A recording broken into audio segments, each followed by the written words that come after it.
Welcome to Love and Abuse, the show about helping you identify poisonous communication and toxic behavior. You deserve to be treated with respect and kindness.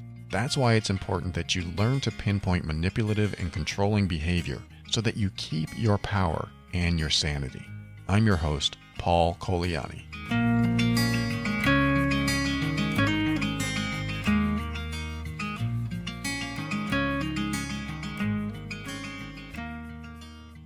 Hello, welcome to Love and Abuse. All the information in this show is meant for educational purposes only. Always seek a professional for your mental wealth and mental wealth. Always seek a professional for your mental health and well-being. Mental wealth, that would be nice too, just being mentally wealthy. And always pick your battles wisely. All right, welcome to the show. So glad you're here. And I'm going to go over a question that somebody sent me that wants to know if you say anything when you're ready to leave a hurtful person, or do you just pack your bags and leave? Do you address the person saying, you've been doing all these things to me, and now I am leaving you because of it. I can't stand it anymore. I can't stand how you're treating me. I'm out of here.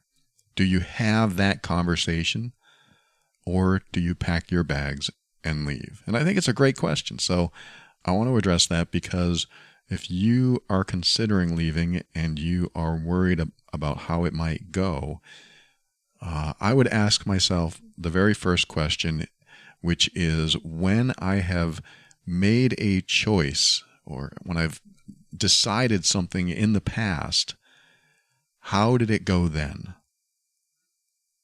When I made a choice, especially for yourself, when I've made a choice for myself, when I've decided to honor myself, make a choice, and do what I wanted to do, how did it go? If you tell me that it went terrible because when I decided to do that, they stopped me, they convinced me that I was wrong, they manipulated me in some way, they made me feel bad, they made me feel guilty, and I didn't do it.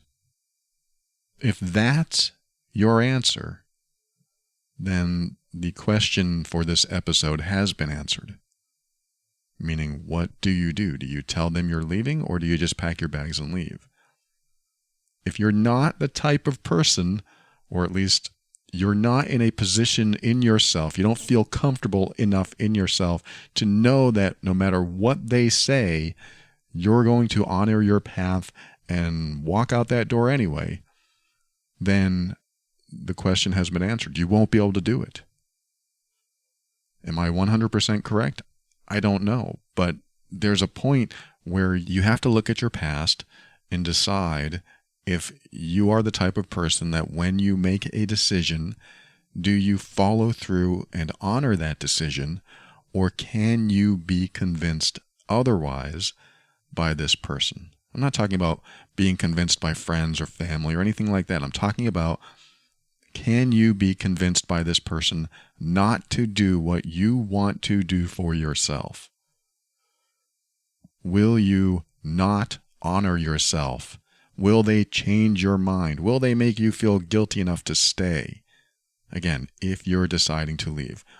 If you're ready to leave, if you're ready to end this relationship, or at least create a few days, weeks, or months of separation, just to figure everything out and clear your mind, will you be able to talk to them, let them know it's happening, and no matter what they say or do, you are prepared to leave? And you will leave, because that's really the step, right? If you want to leave, are you prepared to do it no matter what they say? If you're dealing with somebody who is highly manipulative, or knows how to use your compassion against you, or make you feel rotten, and you know that when you have this conversation that you say, look, it's too much for me, I can't stand it anymore, you're always hurtful to me, so I'm leaving, and then they make you feel guilty. Well, if you leave, what are your kids going to think? What are people going to think? How are you going to find anyone else because you are the way you are? Too tall, too short, too skinny, too fat, too old. How are you going to find anyone else that loves you as much as I do? There's a good one. How are you going to find anyone else that thinks that you're special? Because there's no one out there like that. I am the one who thinks you're special. I am the one that you should be with. I hope you're reading these as manipulations. I hope you're hearing these as guilt-inducing tactics that make you feel bad enough to stick around so that you don't leave them. Because if they're able to convince you to stay or change your mind in the past, if they've done that to you in the past, they will very likely do it again. So there is part of my answer to this question is that if you are not capable of being comfortable enough in your own skin to say, it doesn't matter what you say, I'm leaving. Doesn't matter. You can do your best to make me feel guilty, to feel rotten, to make me look like the bad guy, whatever you want to do. I'm walking out the door, and this is what I need to do for me. And you can choose to support my path or not, but this is what I need to do for me. And then you do it. And if that's not you, what's the alternative? The alternative may be a Dear John or a Dear Jill letter, or you just leave. I'm not saying that you should do this. I'm not saying that it's the right thing to do. I am saying that if there's an option between telling them why you're leaving and having that conversation, and you know you'll be stuck there, you'll be pulled back into the relationship, or you'll be coerced or manipulated, then it's probably not a good idea to tell them. That's my thought on that. And if you're ready to leave, it may just be time to go. And the reason I say I'm not telling you that you should just go, what I am saying is that if it's time to go, if you are ready to go, and you know that they have convinced you to stay before, or convinced you to do something that you didn't want to do before, or just caused you not to follow your own path, then it will likely happen again. And because of that, if you're ready to go, then maybe that is the other option, just leaving, just packing your bags and leaving. So that is a personal choice. It is something that you have to consider. And of course, it's going to be difficult. It's going to be difficult either way, because if somebody in your life has already made your life difficult, then whether you stay or go, it will be difficult. It might be harder to leave, but that's a short-term difficulty, typically. It's hard to stay, but that's a long-term difficulty. It's the difference between a grueling marathon and a grueling sprint. I think that's a good way to put it.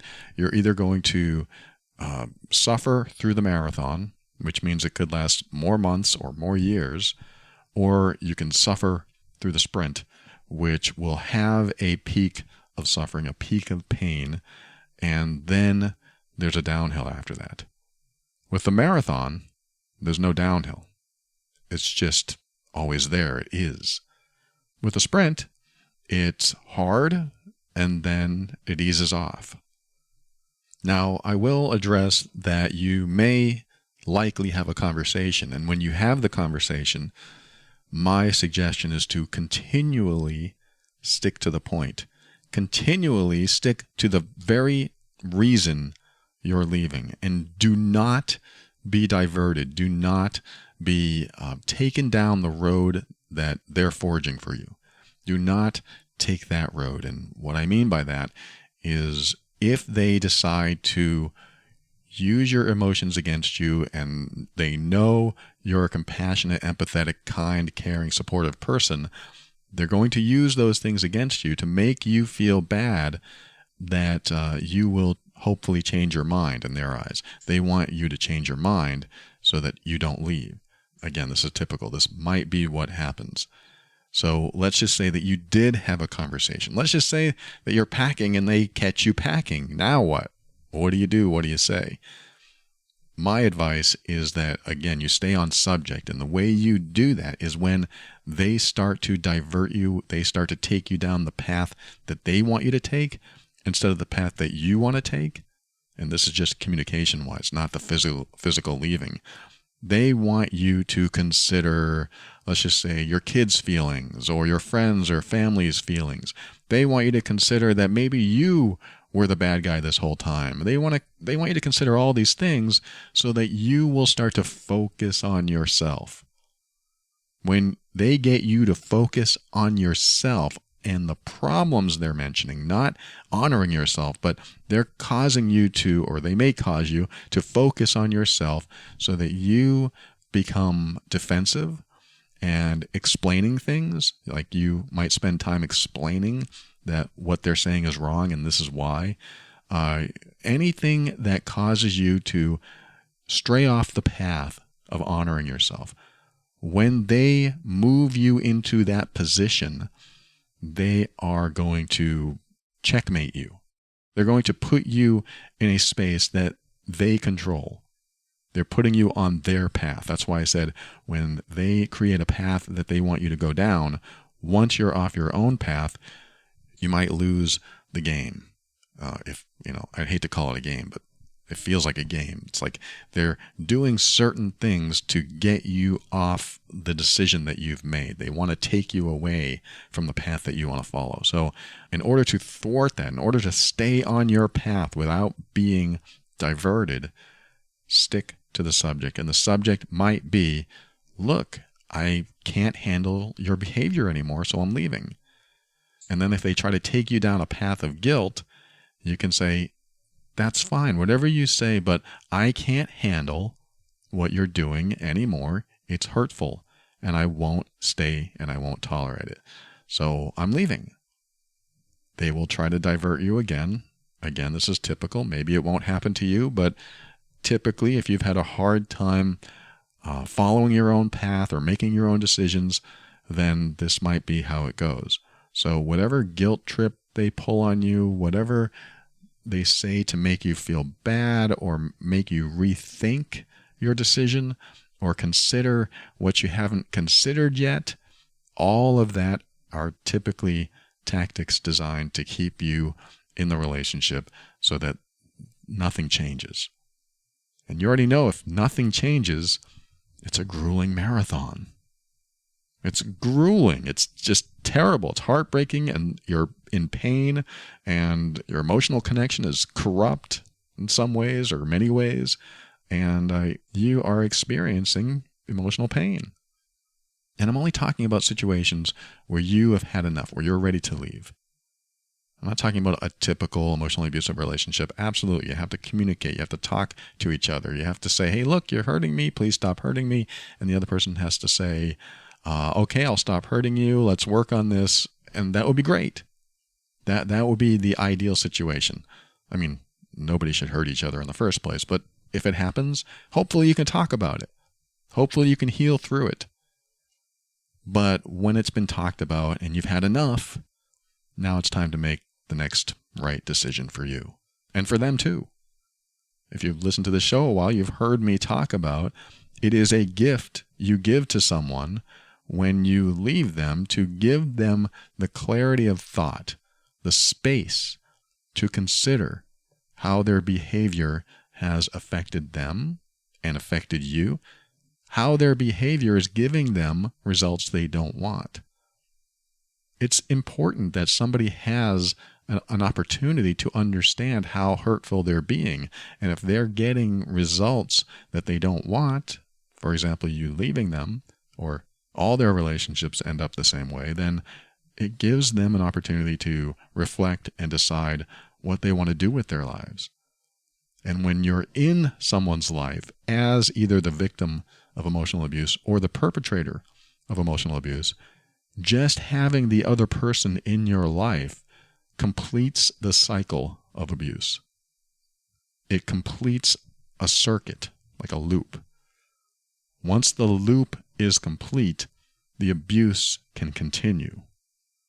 You take one variable or one component out of the loop, suddenly it's not a complete loop. You don't complete the circuit. When the circuit's not complete, the person being abused is no longer abused, and the person that's doing the abusing can no longer abuse. The exceptions are you're still in touch. You still connect to them somehow. Maybe it's through kids, or maybe you have business dealings, or maybe you can't get away from each other because you work in the same place or you live in the same town. Yes, that will definitely happen in certain cases. But for the most part, when you disconnect with somebody, you break the circuit. When you're with them, the circuit continues the cycle of abuse. And what I mean by that, if I'm going to break that down a little bit, or at least give you a little bit more detail of what I'm talking about, is that in order for someone to abuse you, you have to be present. You have to be in the room. You have to be in their vicinity. And in order for someone to be abusive, they have to have the target of that abuse. And when you remove either one can work. If you remove either one, it gives the other one, or both of them, the option to reflect and decide what they want in their life. Because as long as the other person's in their life and in their mind, they will be in their mind the whole time. And all I mean by that is, if somebody's in your life, you have thoughts that include them. I'm going to go to the store. I wonder how that's going to affect them. I'm going to clean the house. I wonder how that's going to affect them. You may not even be conscious of all the thoughts that they're included in. That's what happens, is when someone's in our life, we include them in our thought process. So when we disconnect from them or separate from them, our thoughts now do not include these people. I mean, actually, for the first month or two, that's what will happen, is that those people will come back into our thought, and then we have to reorganize our thoughts and remember that, oh, that person's not in my life, or at least in this capacity anymore. That person doesn't affect me like they used to affect me. They don't have the influence they used to have on me, or as much influence as they used to. So now I have new thoughts. These are thoughts that I'm not quite used to. I can actually think in my own brain without their influence, positive or negative. I can have my own thoughts. And what is life like when you have your own thoughts without their influence? What is life like? It's different. It allows you to think clearly. It allows you to make decisions based on what you want for yourself, which may take time to get there. I mean, when you separate from an emotionally abusive person, it takes time to be in the space inside your own head by yourself. It takes time to get there. So you have to give yourself that time. And my time frame is always 2 to 4 months. As soon as you leave someone, it takes 2 to 4 months to reach the clarity of thought, to allow that fog to lift so that you can think clearly and make decisions that you start to feel comfortable with, and start trusting your own decisions again, and start trusting your instincts. It takes a while for that to happen sometimes, especially when it's a brand new separation or disconnect or breakup. When you get away from the person, you have to figure out who you are without them. It used to be we, it used to be us, and now it's me, now it's I. What do I want to do with my time? What do I want to do today without their interference or influence? That is a brand new feeling to a lot of people. That could be something liberating and scary too, because now they're not in my life. What does that mean? How do I do things without them? How do I think without them? It can be like that. I mean, I've heard from some people that say, wow, once I was gone, I completely thought clearly and I was so glad to be away and I immediately felt better. But most people I hear from, as soon as they leave, they will tell me things like, maybe I should go back. I'm thinking I should go back. I do love them. I care about them. And maybe I was hasty. Maybe I shouldn't have made that decision. That's usually the kind of thing I hear. And I almost always say, wait 2 to 4 months. Give your brain some time to clear. Give the fog some time to lift, so that when you make a decision, whether it's to go back or work things out or not, it will come from a place of clarity and not fear, not overly compassionate towards someone who you might see as a victim. someone that maybe you do love. Maybe they truly are suffering. Absolutely. We all suffer in a breakup. And maybe they were also hurting you. And so I don't want to take hurt with love. I don't want to take abuse with love. You know where I'm going. It's the name of the show, Love and Abuse. I don't want to take it together. I don't want both of those things in my relationship. They should not coexist. I promise this is just tough love talking. This is not me putting you down or telling you you're wrong or anything like that. I just want you to know that it's important that when you separate, when you disconnect, you might have feelings of regret. You might have thoughts that maybe you should go back and see each other again. You're going to remember a lot of the good times, and the bad times are going to be more distant. There's actually a trick that I learned that maybe I can teach you here. When you think of a past memory, you can have a good memory and you can have a not so good memory or a painful memory. So let's just apply this to a relationship. Let's just say that the person that you have a relationship with has been hurtful to you. I want you to think of a time they were kind, pleasant, supportive, or loving. A positive memory. Think of a time like that. Okay, when you think of that time, you probably have some good feelings. We want good feelings, right? We want to feel good. So we have this good feeling in our body and this good time in our mind, and we want more of that. Which is why it makes sense that we're going to think like that. We're going to continually think about the good times because we don't want to feel bad. So you have this good time in your mind, and that's a good feeling. So now I want you to clear the screen of your mind. Think of your favorite animal. Think of a lovely pet. Think of something that takes your mind off what we were just thinking about. This is kind of like a reset. And now we're going to think of a memory that's not so pleasant, something that's actually painful. Think of a memory with this person that's painful. Something that doesn't feel good when you think about it. And just like before, we have feelings in our body. We have thoughts in our mind. We have these emotions going through us. And it doesn't feel good. I don't want to feel that. Of course, I don't want to bring those memories up. So I'm not going to. I'm going to distance myself from thinking of those things because I don't want to feel this way. And so that's what happens is we have these good feelings and we want to feel more of those good feelings. It makes us feel good. So we're going to continue putting them in our mind and in our lives. We're actually going to recall the good times and we're going to avoid the bad times. I mean, some of us, we're going to avoid the bad times, those thoughts, those memories, because we don't want to feel bad. I don't want to feel that. So I'm not going to bring it up. This is why sometimes we want them back. I want them back because when it felt good, it felt great. And I don't want to feel those bad feelings anymore, so I'm not going to bring those up. I don't want to think about that. But I want to feel good, and I remember feeling good. So that's what I'm going to focus on. So that can make you change your mind. That can alter your decision and take you down the old road again. And I'm not saying that the old road couldn't be healed. I mean, like I said, you have a conversation, you talk about this stuff, and hopefully you can come to a healing place. But if it's not, if you've had enough, this might be the path. Now, that wasn't necessarily the technique I want to teach you. The technique I want to teach you is when you have this memory come up of the good times, for example, considering that you might likely have the memory in first-person perspective. This is something I learned in my coaching training a long time ago.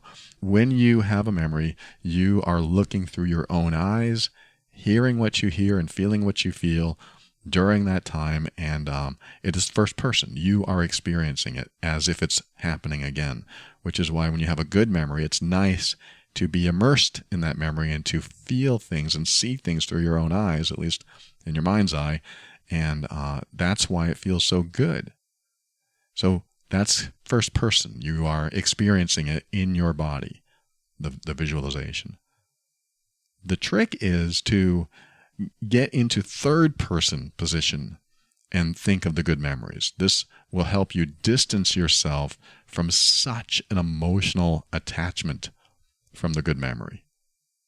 So you have an emotional attachment to something that you appreciated, that you liked or loved, that you felt good about. And in third person, this is where you see yourself over there enjoying that good time. And you'll notice it feels different.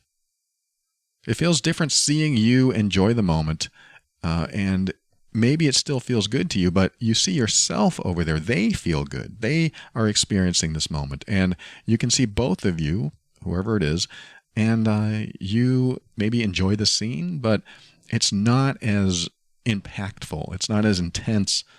The feelings, at least, they're not as intense as they were when you were doing this in first person. So now you're having a good memory, but you're not so attached to it. This can actually help with obsessive thoughts too, because when you have obsessive thoughts, you're more likely in first person, experiencing it, immersed in it. It's almost like a positive or negative PTSD. If it's positive, then you're thinking of something wonderful, so you're obsessed about it. It's like in your mind and you can't get it out. But if you distance yourself and see it in third person, it can help with the obsession or the obsessive thoughts. And this also works for the painful thoughts, the negative thoughts. So when you go third person and the positive thoughts, you're not so attached to the positive feelings. I mean, it's great. We want to feel the positive feelings, but if you are working on separating yourself and maybe even unenmeshing or disenmeshing yourself, if you're enmeshed in a relationship almost in a codependent way, this helps to, I don't even know if that's a word, unenmesh, disenmesh. It gets you out of that enmeshment. It gets you out of the codependent neediness that you might feel with this person when you review these memories in third person. So that's the positive one. It could also work for the negative one. The negative memory is something that you definitely didn't like, that made you feel terrible, something that you don't want to feel again. You can do what's called associate in the memory. And I didn't say it before, but it's technically association and dissociation that we're talking about. When you're in first person, you are associating. You are in your own body. You are associating to what's happening. When you're dissociated, that means you're not in your own body and you're seeing it or experiencing it from a distance. So for the positive memory, we actually went third person, which is dissociated. We are disconnected from ourselves. And that helped to alleviate or de-intensify the feelings and the thoughts so that we weren't so stuck on them or thinking that was a great way to feel, so that we aren't pulled back into the relationship with only those good thoughts in our mind.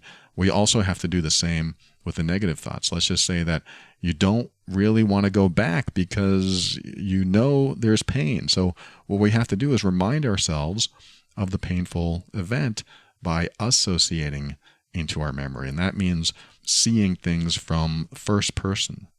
Because what often happens is that when something awful has happened in our past, we might review it in third person. We might see it over there happening to that person, which is us.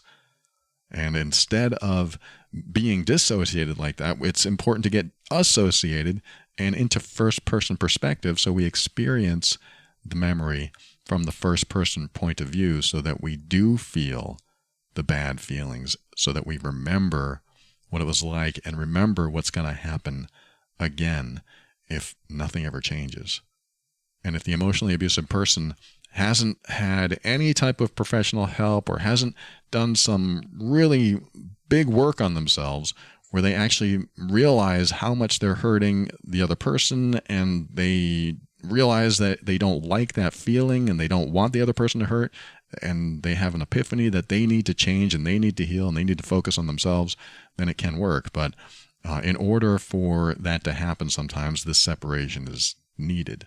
So that's why I talk about these memories and what you can do to distance yourself from your attachment to that person. That's what can be helpful, is when you distance yourself by associating with the bad memories and dissociating with the good memories. If you associate with the bad memories, which means seeing everything and experience everything in first person as if you are in your body experiencing it, you don't like that feeling, but it's going to help you remember what it was like. And by dissociating in the happy memory, where you see yourself over there enjoying the experience, you don't have as much of an attachment to it.